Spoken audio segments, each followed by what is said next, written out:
Thank you to everyone who's already supporting us on Patreon. We've been pleasantly surprised by how many people were able to support the podcast, given we've only been going a couple of months.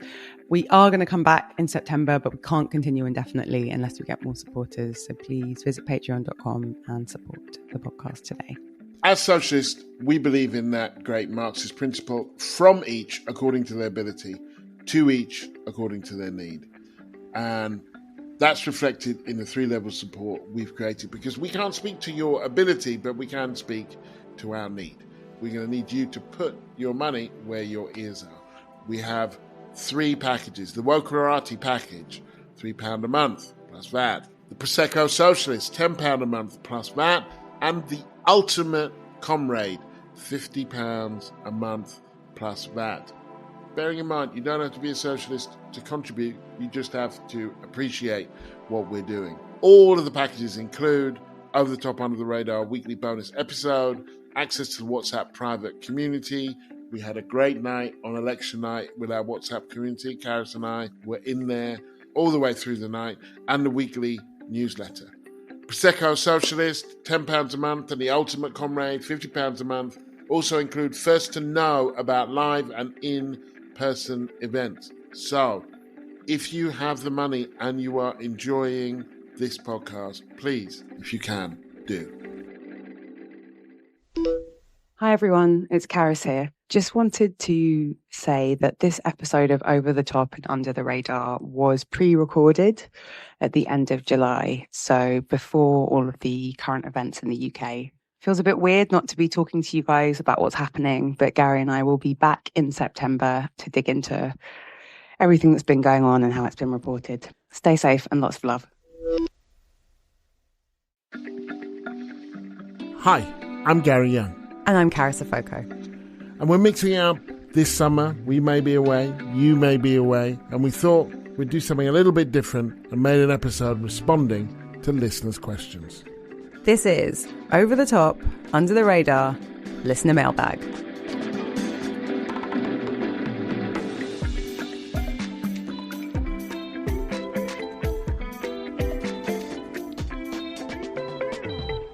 Gary! Carys. It's a listener episode. I'm excited about this one. I'm gassed. I wanted to do this. I love our listeners. This was your idea. It was my idea, which you were resistant to. I'm not going to lie. Well, that is both unfair and untrue, but I'm used to that by now. Being maligned. Yeah, you're long-suffering, Gary, famously long-suffering throughout our friendship. Okay, well, I'm going to read the first one because I'm guessing from their name that they're Welsh, so I'm claiming it. Came through on X, or Twitter, as it's formerly known. Rhys Evans said, really enjoying the podcast. If you were in government and could implement one policy of your choosing, what would it be? Cheers. You can go first. If it was one thing, I think the one thing that we could do, which would be consequential, would be nationalise the railways. When I did A-level economics in like 1426, it was a long time ago. It wasn't 1426. They still had A-levels in the 1400s, famously. But it was the mid-80s. We were taught, well, there's some things that you can't privatise. Among those things were electricity, water. This was in the middle of the Thatcherite era, and it wasn't like a left-wing economics, but it was very standard. Some things you can't privatise. Electricity, water. But one was the railway system, and they explained why, like, well, it has to be a national system, it has to be, and all of the downsides, because you would learn, these are the reasons why you can't. And all of those downsides have come true. It's expensive, it's crap, it doesn't work. We should take it back into national ownership. I'm really torn. So one thing would be a huge amount of social housing, like building, letting housing associations build, letting councils build. It has been very transformative for me to grow up in social housing and like not be rich but have a home in London. Or other one would be... Are you going to pick two? Well, I'm saying You're torn. Picking two. Okay, well, is that it? Okay, That's what? Cheating. Okay, and what? And the tax I'd be into. Well, the other one would be a huge investment in mental health services. I think that the NHS is chronically underfunded, but I think so many social problems could be solved by more care and support and more mental health support for people. It's, something that I care really passionately about and think we should put money in. And I would pay for it by taxing tech companies. They're very undertaxed. Yes.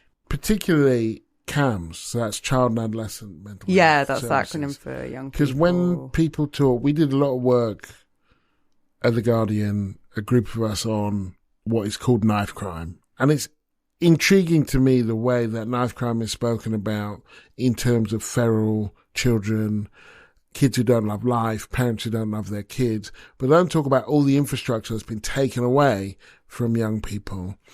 And pound to a penny, if you look at somebody who's been involved in knife crime, either as a perpetrator or as a victim, and quite often the victims have themselves been perpetrators at different times, you will find that within there will be a story about mental health, a story about a kid who's struggling and is getting no support. I think it's behind a lot of social problems. And I think that the combination of us being British and not loving talking about feelings or even knowing what we're feeling, and then, the huge cuts that happened to the public sector under the coalition government and then successive Tory governments means a lot of that, like, social glue, whether it's youth work, women's services, is gone. And we have a huge mental health crisis. The main way that we deal with it is by putting people on antidepressants, and that really works for some people. But there are lots of other things we can do to look after our mental health. So maybe that would be my policy, Gary. Thank you, Reese. Great question. Thank you, Reese. Also, Reese, contact us if you're not Welsh.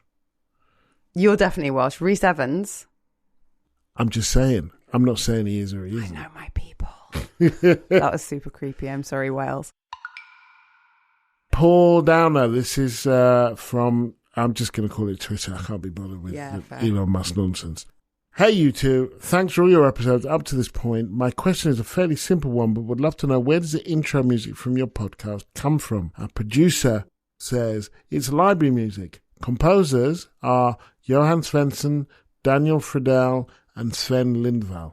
Sounds like Scandi. Sounds kind of Scandi. We love Beautiful it. music and social democratic protections. Thank you, Scandies. We've got another message from Dr. Mark. We don't know what he's a doctor in.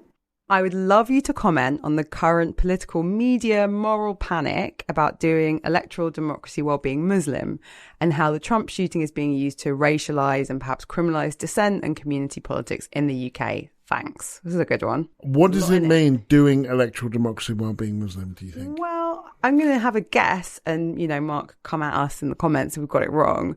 But I certainly noticed a lot of the independent MPs that were elected recently, it didn't become about thousands of people who really care about Gaza or maybe don't like Labour. It became a lot about like Muslim communities and intimidation. And it felt, some of it felt a bit of a certain flavour of Islamophobia. And I think that Muslim communities get it a lot. They're not the only ones. Yeah. So I think that has become a kind of storied tradition, which is that some people are allowed to organise around their interests and priorities, and other people aren't. When Muslims organise, not all Muslims, but while some Muslims organise around issues relating to either foreign policy like Gaza or Islamophobia, it is understood to be illegitimate and somehow a manifestation of a kind of separatism, even something perilous for democracy. I've heard a few commentators being like, well, it's quite sinister what we've seen around this. And it's like, well, you don't get that. Like, oh, it's quite sinister. All the white people in Surrey voting as one against the Tories. It's all quite sinister, isn't it? The white people, and they're all, and I think, if you're Muslim, I'm sure you've got a lot more examples, but the ones to me that stand out are like all the stuff around Sadiq Khan's London, and then around like Tower Hamlets as well, where it just gets spoken about all the time as in like, oh, going Muslim being involved in politics is sketchy and Sharia law and blah, blah, blah. And I think it is, trying to think of a group it's worse for, but I feel like Muslims are getting it a lot, and there's a lot of coded and not that subtle sort of, as you say, this isn't a legit, how dare you as Muslims be involved in politics. These rights are not for you. I think a better example than Tories and white people would be white people and Reform or Brexit or even the EDL or something. The commentariat generally understand that as legitimate concerns of the white working class, and whether they're legitimate or not, whether they're working class or not.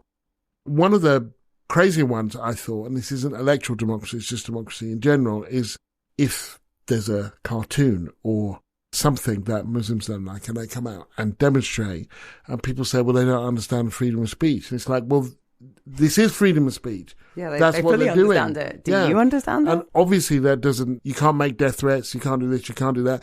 But that actually, just them coming out into the streets and demonstrating against something that they don't like is understood as them not understanding freedom of speech rather than them exercising freedom of speech. Yeah, and on the Trump thing, I don't know, because I mean, obviously the Trump shooter, as far as we know, was like a young white man. So I don't know if it has been used to racialize. I think almost he was a young white guy, he was a registered Republican, and he hasn't written a manifesto, which the media seem to be furious about. They're like, how dare you shoot someone without a nothing on Facebook? How dare you shoot someone and then get shot? Yeah, and not, where's the manifesto? Something on social media or a letter. So I don't know that in and of itself will be used to racialize, but I mean, I will probably be proved wrong over time.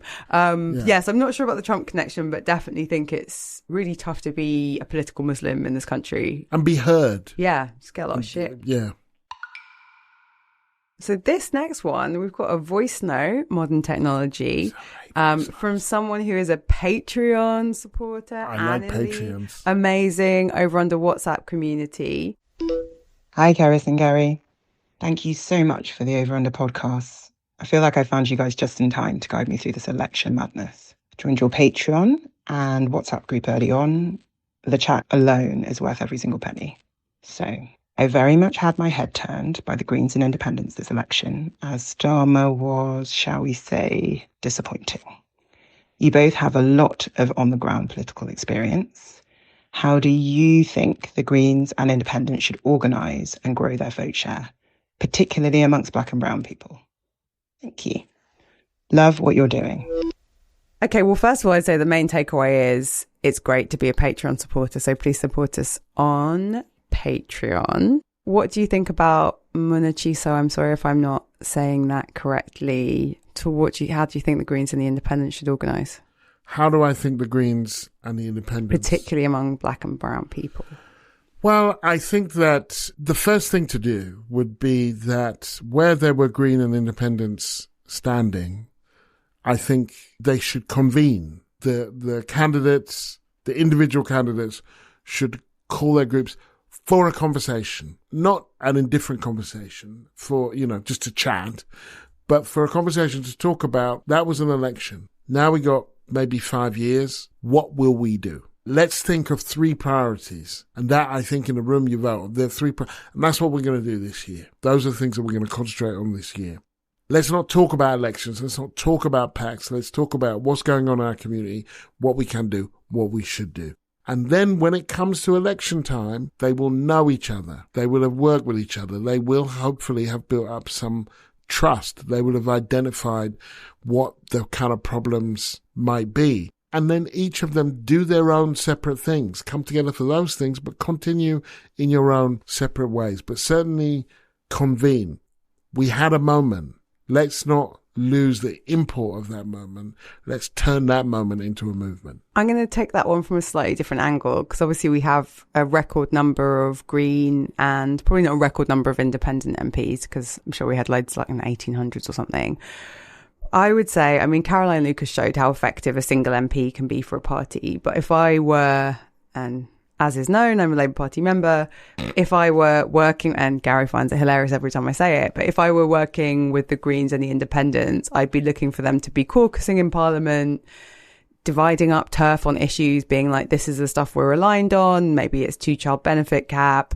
Maybe it's pushing the government further on climate and starting to think, well, who will be the spokespeople on that? On a smaller note, I think as someone who's organised with Greens, I do think that whilst the party has a lot of left politics, I don't see a lot of Black and brown people in positions of power in the Greens. So to that part of your question, I would say improve representation. The Greens still feel pretty white to me, right? And if I'm wrong. And then I guess the other thing, which is really hard for political parties to do, but shouldn't be as hard for independents to do, is we learned a lot in this election about the new electoral landscape, and I think left parties should be having conversations and people should be standing down. I think sometimes there's a point of principle for political parties that they'll stand a candidate everywhere, which must be why I saw a Reform person who didn't live in the South London constituency in which I voted on the ballot. But sometimes that point of principle or having a paper candidate. Like, what's the point if you're taking votes from someone who might win? So yeah, I guess a bit more deal making and then carving up the issues for media. And now it's time for a break.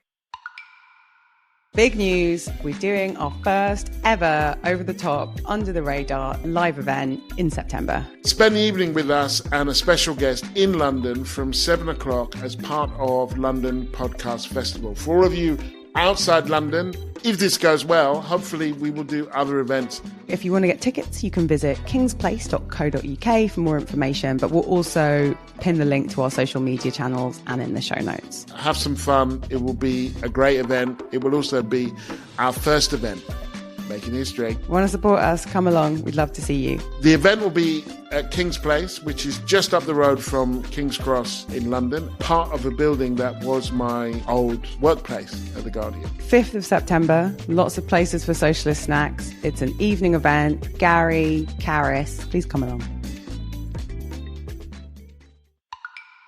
This is from Shane from the Over Under WhatsApp community. My question for the pod is, do left-leaning progressive movements not have enough public advocates? People who are skilled at making arguments and persuading the majority who don't tend to be politically engaged. Not sure what we'd do if we lost someone like Mick Lynch. You're in comms. I actually wrote a paper about this several years ago. And one of the findings of the paper for a think tank I worked for was that there were a lot fewer left-wing commentators, and especially, I think this has changed in the many years since I wrote it, especially doing TV and radio. I think that really has changed. But what we found was more left-wing people happy to like write a comment is free piece, but fewer happy to go on LBC and be yelled at, which is understandable. I think the left in general needs more spokespeople and more compelling spokespeople. The thing I like about Mick Lynch is I think he just comes across as very human. You've got so many politicians who like parrot talking points, sound like robots. He gets his point across. He seems like a human being, and he can do a bit of the rough and tumble and back and forth and like crack a joke. And that is a skill. My guess is it's just a skill that he has naturally. I doubt he's been extensively media trained. I think the real challenge is, finding, there are organisations that try and train up progressive spokespeople, but I think like it's not a fun gig, is it? Going on telly and being the lefty, and especially in the social media age where you can get trolls. I think it's also how do we sort of create support for those people to want to do it? I think that it suits some people. Some people like it and other people don't. Punditry. Yeah, so what's important about someone like Mick Lynch and what is, like you say, his capacity to connect and to be almost, he's zen, he's almost unruffleable. He gets these kind of Zen master, incredibly incendiary jiu-jitsu questions, and he a little private pie there. Just getting into it. He gets these incredibly incendiary questions, and he just kind of, he manages to kind of glide through it. And I asked him once, not in the previous podcast, but you should listen to our interview with him. It's very good. Very good. Did he have any media training? And he said, no, and I'm probably lucky that I didn't. He said, but the media training that I've had has been going to workplaces and having to make my case and being democratically elected and having to listen to people say, well, why should we do this and why we should do that, and subjecting yourself to that in many workplaces. And there is something to that.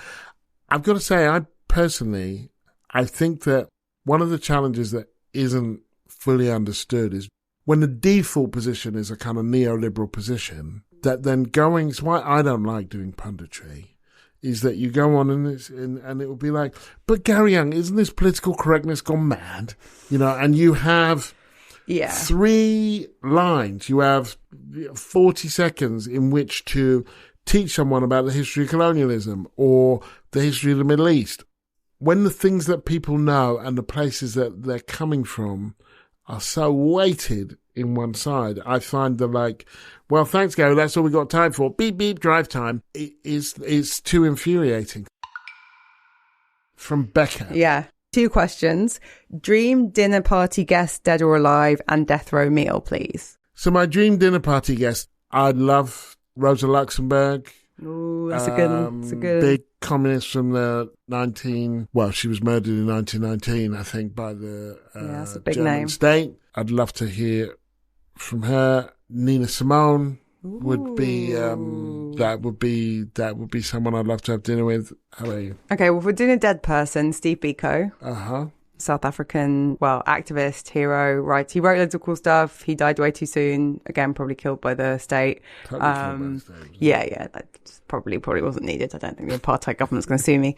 Just because I think he wrote a lot of stuff that I found really interesting and inspiring, and I'd like to know what he thinks about things now, although a lot has happened, so I don't know if we'd have time to cover it over dinner. Obviously, living has to be Beyonce. I'm not going to pretend I'd say anything. I'd probably just stare lovingly at her over whatever food was being served. Would you eat? I'm not going to eat in front of Beyonce unless it's like really easy finger food, but just being in her presence and like kind of soaking up her aura for the length of a dinner, I think that would be pretty good. You got a crush on Beyonce. Define crush. No, I adore her like a deity. Right. I don't know if I like fancy her, but you know, I mean, she's had a lot of my money over the years. Gary, as you know, I have many Beyonce t-shirts. I see her in concert. I've yet to buy the entire hair care range that she's put out, but they're coming for me with the ads. They know I'm susceptible. Just a big Beyonce fan. I love her work. She's a good thing for the world. And we could go on as well. But Death Row meal, what are you eating? Death Row meal. I don't know why we're on Death Row. I hope to never be on Death Row. But it's got to be Ethiopian. Ooh, injera. Injera, getting in legatibs, which is a lamb dish, some zilzil tibs that have them. That's like, that's a bit more of a fried beef thing. If I'm going to get murdered by the state, I want to be full. Yeah. Well, you could also go Ghanaian. I might have a groundnut soup. Oh, that's nice. Or mutuo. Or like grilled tilapia they do with a nice tomato gravy. Or if it's just like, if I just want to be in like a carb coma, a really greasy burger with like bacon and cheese and like skin on fries and a really decadent milkshake, just so that I'm a bit like pacified before the bad stuff happens. Yeah. Also, that kind of meal is delicious, but like also deeply unhealthy. So don't allow myself to eat it all the time. But like, fuck it. Who cares? About to die. I really hope that never happens. I like where okay, next one's yours. Since Gary said no math questions, which I did on Twitter, I said nothing rude and no math questions. That's fair parameters. It's a math question. Here we go. Although, while it's a math question for me, I think it's actually a math question that you would know the answer to. What is 2 multiplied by 10 plus 1? Romeo done. See, that's not fair. I mean, that was the question, right? Is that 21 seconds? 21 seconds, so solo crew. Yeah. That's iconic. Carys will get this one because she's a real one. I am a real South one. London Thank you. I am a real one. 2 multiplied by 10 plus 1. Romeo done. I mean, iconic. And a 20 second. I once went to hip hop karaoke and someone did 21 seconds flawlessly. And it was honestly one of the best things I've ever seen. A sight to behold. I think my only maths thing that's to do with popular culture would be Big Shaq. 2 times 2 is 4, minus 1 is 3. Big maths. I don't know what you're talking about. I know how Shaq. to. I know how to make Man's not hot. Oh, what? Oh, man's not hot. Okay, yeah. I know how to make boob on a calculator. This is from the school days. Just for context, listeners, I have both a GCSE and an A level in maths. Yeah. The GCSE is an A star and the A level is an A grade. Really? I got a B in maths. What happened? What went wrong? What went wrong, man? You're suggesting that like the B, like the B wasn't. Well, I did. That was a pinnacle of my that was maths okay. That was with pride. Okay, congrats. My mum was a maths teacher. Both my brothers got A. So. Fortunately, I'm the youngest child. So yeah, you do it how you like. My mum would stop caring. Youngest has an easy life. Come at me, listeners. The youngest lives the life of Riley. The rest of us out here suffering in the struggle life. Yeah, let's get your younger brother. Let's get Carys' younger brother. Please ask him more questions about Garage and Grime, maybe Oxide and Neutrino. Okay, and with that, I think we've done the listeners letters. Yes. So thank you. Thanks. For listening loads of great listeners. Thanks for listening. Thanks for being part of the community, whether it's the WhatsApp community, the Patreon community. We really appreciate your presence, your input, your vibe. For those that don't know, this is actually a pretty cool group of people with a great sense of humour and great politics. If you're not involved, you're kind of missing out. That's on you. Thanks for listening to Over the Top, Under the Radar. Remember to like and subscribe and review wherever you get your podcasts. Support the show by donating to us on Patreon. And you can message us on our social media as well as in our WhatsApp community at over_under_pod_. And if you want to use email, we are info@overunderpod.com.